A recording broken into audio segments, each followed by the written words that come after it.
पटेल का जन्मदिन है। वो 31 अक्टूबर 1875 को पैदा हुए थे।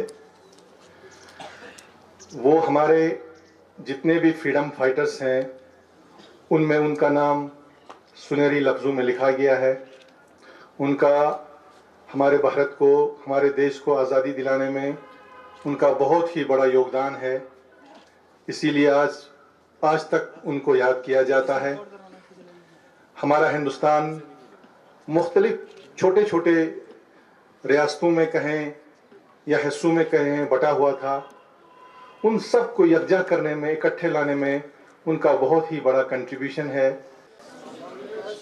That I dedicate myself to preserve the unity, integrity and security of the spread this message among my fellow countrymen